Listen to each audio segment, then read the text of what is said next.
Welcome back to Air. So let's just jump right back in. The cold woke me up. I realized that I had left the air conditioner on. I got up from the sofa. Then I looked at the door of the examination room.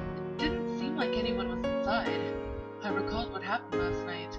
Two voices were heard from that room. A Kano that wasn't Kano, and Hijiri was yelling. Had it all been a dream? My head felt light. I couldn't gather my thoughts. When I stood up, I found something on the floor. It was a scrap of memo paper. I picked it up and turned it over. Stay with Kano. It was the same handwriting as the one Hijiri used in her medical records. I went out to the porch and opened a shoe cabinet. Hijiri's shoes were gone. I took a look around. The town was still asleep. The blue sky looked the same. Looked the same as it always was. I saw the hem of a familiar lab coat disappearing around a corner, so I followed. We came to a bridge. Hijiri crossed without hesitation and continued towards the mountains. She didn't look like she was out for a walk, keeping just enough distance that I wouldn't lose sight of her across the bridge as well. Finally, the road turned into a mountain path. I realized where she was headed. I climbed the stairs and walked through the shrine archway. The shrine was in front of me. The place smelled of leaves, drenched in dew. The gravel around us still retained the chill of the night. The cicadas had yet to begin their chirping. Naturally, there was no one else here. After all, the shrine was located in an inconvenient place. It felt as if it were trying to keep people away. I hid myself behind the shrine archway and watched Hijiri. She wasn't here to pray. She was just standing idly right in the middle of the path that ran up to the shrine, as if she were looking at something that should have been there. I decided that I should call out to her. Hijiri looked so young and insecure. I stepped out from behind the shrine archway. Kind of a far place to go for a walk, isn't it? Hijiri turned around. Her thin eyebrows twitched upon seeing me.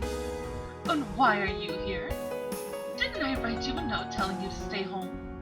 Did you think I'd get what you meant with that note? I completely thought that you were never coming back. I see. I'm sorry. That was unusually honest of her. She walked towards me. Suddenly she staggered. Don't tell me you haven't been sleeping. I've got plenty of time to sleep during work. That'd be a serious problem in more ways than one. Hijiri stared silently at the roof tiles of the shrine. I remembered. I'd met Hijiri here before. It was the night when Kano muttered incoherently and then collapsed. As soon as she saw Kano, Hijiri said, I knew you'd be here. How did Hijiri know that Kano would be here? I didn't suspect she'd tell me even if I asked. I shifted my gaze upwards. No power lines or buildings in sight. Nothing but the sky, clear as a lake. This was most likely the closest place to the sky in the whole town. So, did you come here to pray? No. Hijiri's answer was clear. I probably just came here to atone for my sins. My wish is something that won't come true even if I do pray. Hijiri turned her back to me before I could question further. We're going home. I've got to make breakfast for Kano. She strode off. You'll make breakfast for us too, won't you? Hijiri seemed to have forgotten about us. You're right, I'll do that too. There was loneliness in her smile. Oh, the poor girl. Kano was on the phone when we got back to the examination room. Yes, all you have to do for the birds is to change the water. And make sure you don't overfeed, Moko Moko, okay? She seemed to be calling someone else to get them to take over her animal feeding duty. Thanks! To show you how grateful I am, I'm gonna designate you as Kano'S best classmate number 1. She was tagging people with numbers again. Alright, I'm counting on you. She replaced the receiver and sighed. Whew. Not feeling well? Yeah, I got a bit of a cold. Her face looked a bit red. The walk back after falling into the river yesterday must have given her a chill. I felt a bit guilty. But I'll be alright.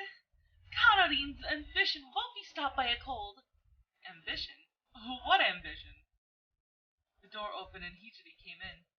You're still here. Her eyes narrowed with concern as soon as she saw Kano. You've got to go back to your room and get some rest. But it's nothing big. You're going to rest today. But I still got homework. Your health is more important than your homework. All right. She was surprisingly obedient. I'll go to sleep now.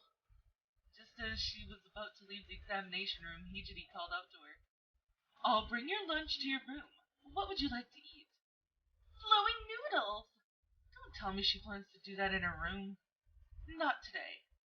Oh, you're being mean. I'll choose what you eat.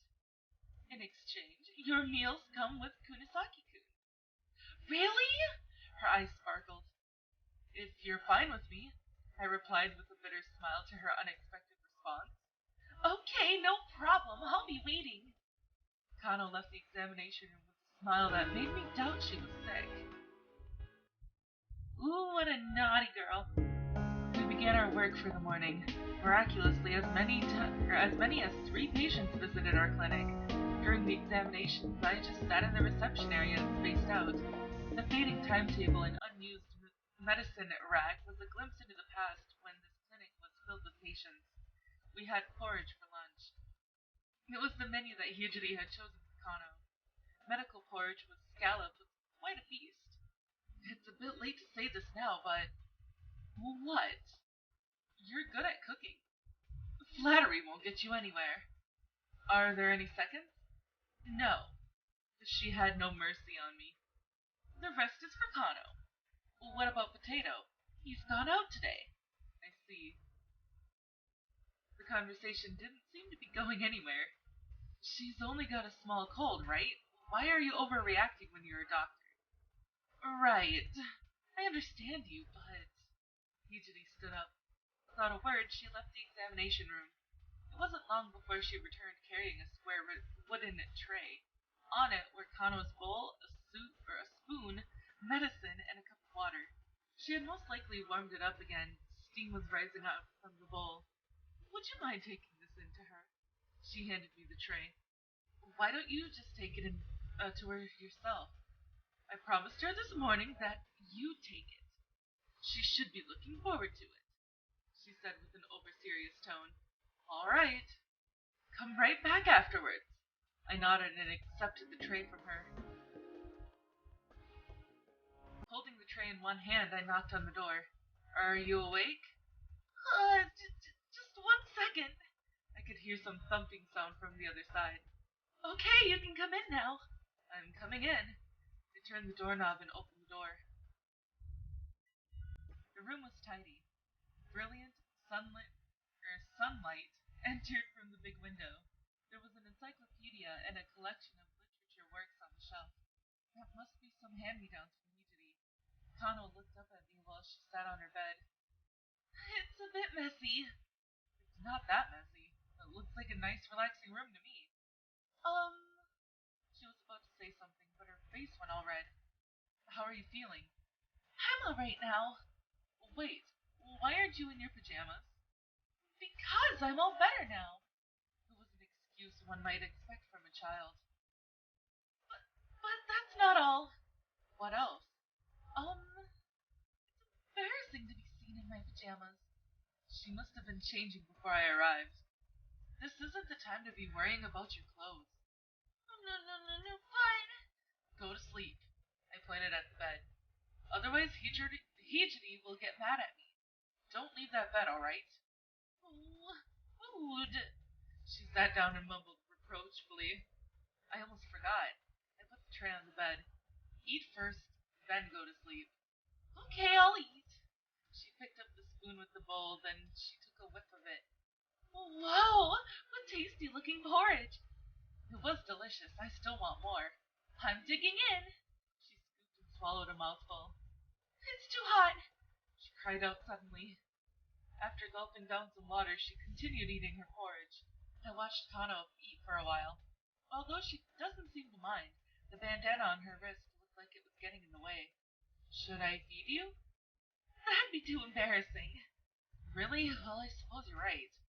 Coming to think of it, I'd be too too embarrassed to feed her. All right, take your time eating. Huh? Are you leaving already? Kano's expression suddenly changed to a sad one. Yeah, I've still got work left to do. I see. I guess it's too bad. See you later. Get some sleep. As I was about to leave, I turned around one more time. As I had expected, Kano had stopped eating and she was looking at me. Kano? What? You can call me any time, okay? Okay. She showed her usual smile. Be sure to eat it all up. And make sure you drink the medicine, too. Okay, got it. I left Kano's room. I understood Hijiri's overprotective attitude a bit better. A few more patients came in the afternoon, and with that the day ended. I got to mopping the floor without a moment's delay. Keep everything clean was Hijiri's policy, but her real motive was most likely just to keep me occupied. I went to see Kano several times during clinic hours. She must have been pretty bored. I was forced to chat with her every time. Should I get Hijiri to come next time? Kano shook her head. No, she's working right now. Hijiri said nothing when I reported this to her. She looked both happy and sad at the same time. By the time we had finished with our work, it was already dark. Time for dinner. Hijiri said that as soon as she entered the examination room. I just finished with the boiling. She placed a tray on the table. A typical summer dish for the Kirishima family. Noodles again? Don't worry, we're not having flowing noodles. But we're going to use bamboo for plates. Pretty tasteful, don't you think? I nodded. Anything was fine with me as long as I could eat without having to fight for it. On top of that, I added plum sauce because of an expected lack of appetite. I've got a huge appetite. I can't care less about your appetite. I'm talking about Kano? I figured as much. I replied nonchalantly. I don't care. Just give me something to eat. I looked at the noodles in the bamboo containers. They looked chilled and tasty, but there were utensils only for two people. Cold sweat formed on my back. Hey, you're not going to starve me, are you? That would be an act worthy of the devil himself. I've got something to attend to. After saying that, she grabbed the brown envelope filled with documents. It seemed that the only one who wasn't going to be eating was Hijiri. Where are you going? I asked as an afterthought after for a while rubbing my chest with relief. To a get-together. For, for people into human modification? Uh, a constructive conference with the members of medical profession, right? I wouldn't know whether it's constructive or not. She sighed irritably. Well, that's surprising. Why? You don't look like the type that mingles with others. You're right, I'm bad at human relations, she replied proudly. But I've got to turn up, or Kana will have something to say about it. Why? She told me that if I don't pull up my shoes, we won't be able to make ends meet. I think Kano meant pull up my socks. I don't know if she had been thinking about our household finances.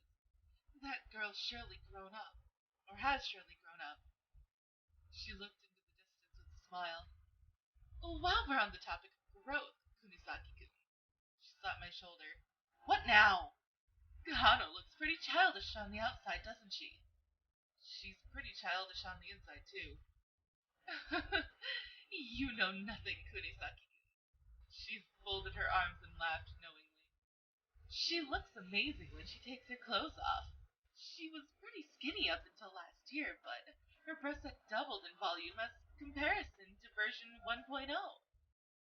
What the hell is version 1.0? Her pelvis developed, and the flesh on her buttocks are also nothing to be sneezed at. In other words, she has the childbearing hips.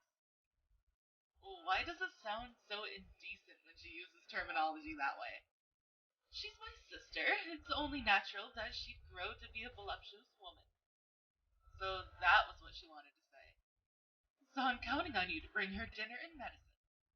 Furthermore, I give you special permission to have dinner together with her. Furthermore, should you attempt to do anything more than just dining.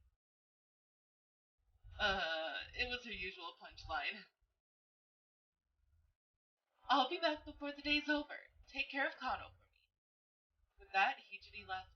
I headed for Kano's room with our dinner. I knocked softly, but there was no response from inside.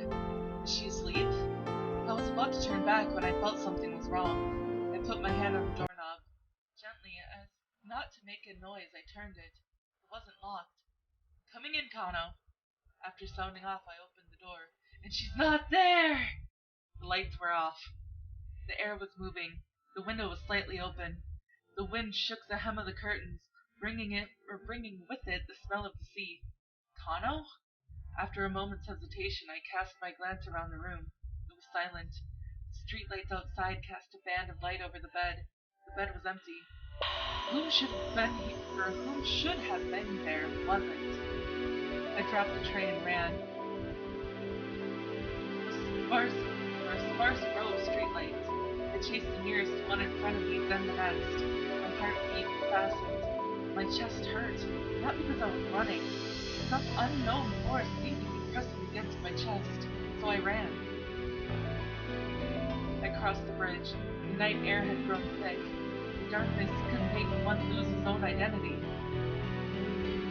My feet had led me here subconsciously. Subconsciously? No. I might have known after all. The answer could be found here. I finished climbing the stone steps.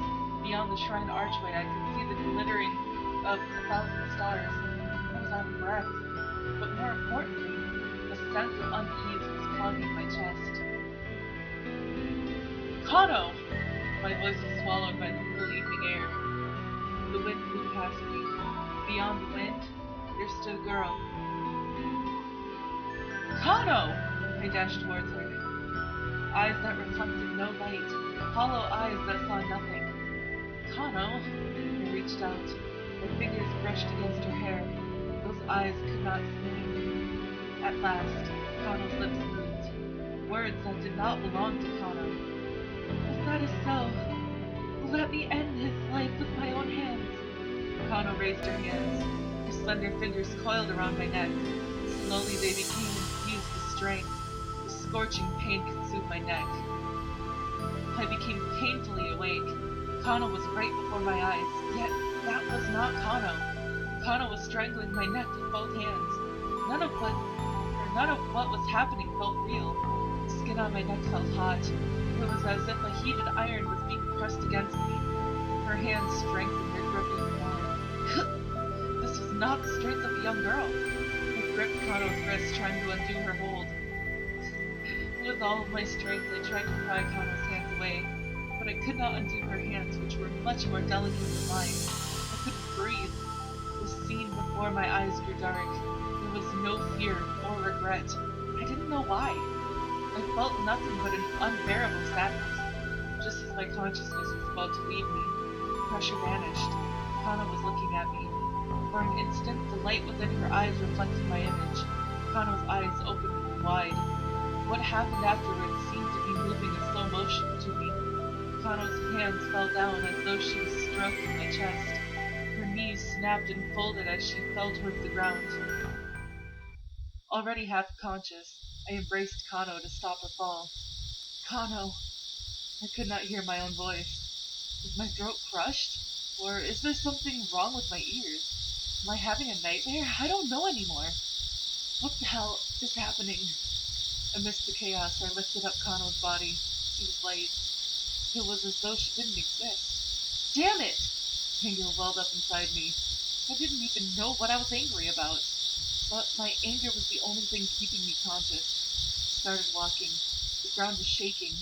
I could not walk steadily. But I couldn't stay here any longer. Kano's body was completely motionless in my arms. With my blurry vision, I could see the shrine archway standing like a decaying tree. I held on to Kano and forced my feet to keep moving. I need to escape from here. I need to return to reality.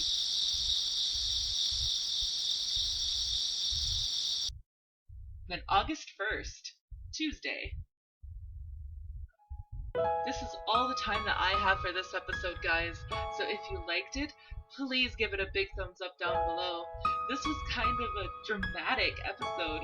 but I hope you enjoyed it nonetheless. So I will see you guys in the next video. Bye bye!